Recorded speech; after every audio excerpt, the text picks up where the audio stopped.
रात के ठीक 2 बज रहे थे और पुराने शहर के उस सुनसान कब्रिस्तान में आरव अकेला खड़ा था। उसकी टॉर्च की रोशनी जैसे ही एक टूटी हुई कब्र पर पड़ी, उसने देखा सफेद कपड़ों में एक लड़की, बिल्कुल स्थिर, और उसके होंठों पर हल्की सी मुस्कान। वो मिट्टी पर बैठी थी, लेकिन उसकी आंखें खुली थीं और वो सीधे आरव की तरफ देख रही थी। हवा बिल्कुल बंद थी, पेड़ों की पत्तियां भी नहीं हिल रही थीं। उस सन्नाटे में सिर्फ आरव की सांसों की आवाज सुनाई दे रही थी। फिर भी उस लड़की के बाल हल्के हल्के हिल रहे थे, जैसे कोई अदृश्य हवा सिर्फ उसे छू रही हो। आरव को उस पल समझ आ गया था कि जो उसके सामने है वो सामान्य नहीं है, लेकिन वो भागा नहीं, क्योंकि वो यहां डरने नहीं बल्कि साबित करने आया था कि इस कब्रिस्तान की कहानियां झूठ हैं। आरव एक फ्रीलांस वीडियोग्राफर था। शहर में पिछले कुछ महीनों से इस कब्रिस्तान को लेकर अजीब बातें फैल रही थीं। कहा जाता था कि हर महीने की 14 तारीख को ठीक 2 बजे एक लड़की यहां दिखाई देती है। जो भी उसे देखता है उसकी जिंदगी बदल जाती है। कुछ लोग गायब हो गए, कुछ पागल हो गए और कुछ बस खामोश।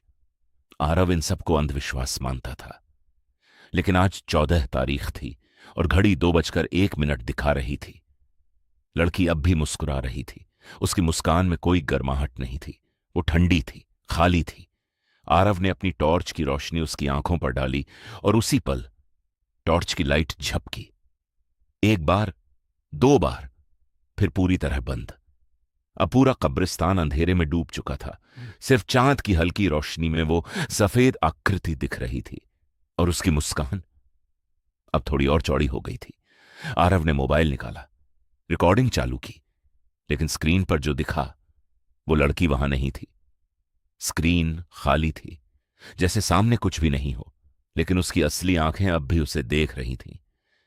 उसका दिल तेज धड़क रहा था।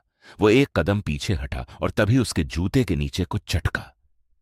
नीचे झुककर देखा तो एक पुरानी तस्वीर थी, मिट्टी में आधी दबी हुई। उस तस्वीर में वही लड़की थी और उसके पीछे वही कब्रिस्तान। लेकिन तस्वीर में वो अकेली नहीं थी। उसके बगल में एक लड़का खड़ा था, चेहरा धुंधला था। आरव ने ध्यान से देखा, वो चेहरा उसका अपना था। उसके हाथ कांप गए। उसने दोबारा सामने देखा। लड़की अब खड़ी हो चुकी थी, धीरे धीरे, बिना आवाज के। उसके पैर जमीन को छू नहीं रहे थे। वो कुछ इंच ऊपर तैर रही थी और उसकी मुस्कान अब भी वैसी ही थी। आरव के दिमाग में अचानक एक याद चमकी। 3 साल पहले इसी कब्रिस्तान में एक हादसा हुआ था। एक लड़की ने यहां आत्महत्या कर ली थी। उसका नाम था सिया। वो अपने बॉयफ्रेंड के साथ यहां आई थी, लेकिन लड़का उसे छोड़कर भाग गया। अगली सुबह उसकी लाश इसी कब्र के पास मिली थी और लड़का कभी मिला ही नहीं। पुलिस ने केस बंद कर दिया। लड़के का नाम रिकॉर्ड में था, लेकिन वो गायब था। आरव का पूरा शरीर ठंडा पड़ गया, क्योंकि उसे याद आया 3 साल पहले वो इसी शहर में था, एक कॉलेज ट्रिप पर। और उस रात वो सच में इस कब्रिस्तान में आया था। उसके साथ एक लड़की थी जिसे उसने कुछ दिनों तक झूठे वादे किए थे और फिर उसी रात उसे अकेला छोड़कर चला गया था। वो लड़की रो रही थी। उसने पीछे मुड़कर नहीं देखा। उसे लगा था कि वो बस एक छोटी सी गलती है। लेकिन अगली सुबह अखबार में खबर छपी थी, युवती की आत्महत्या। उसने कभी उस खबर को खुद से जोड़कर नहीं देखा। उसने खुद को समझा लिया था कि वो संयोग है, लेकिन अब वो संयोग उसके सामने खड़ा था। सिया की मुस्कान अब धीरे धीरे फीकी पड़ रही थी। उसकी आंखें गहरी काली हो गईं और उसके होंठों से मिट्टी टपकने लगी। आरव पीछे हटता गया।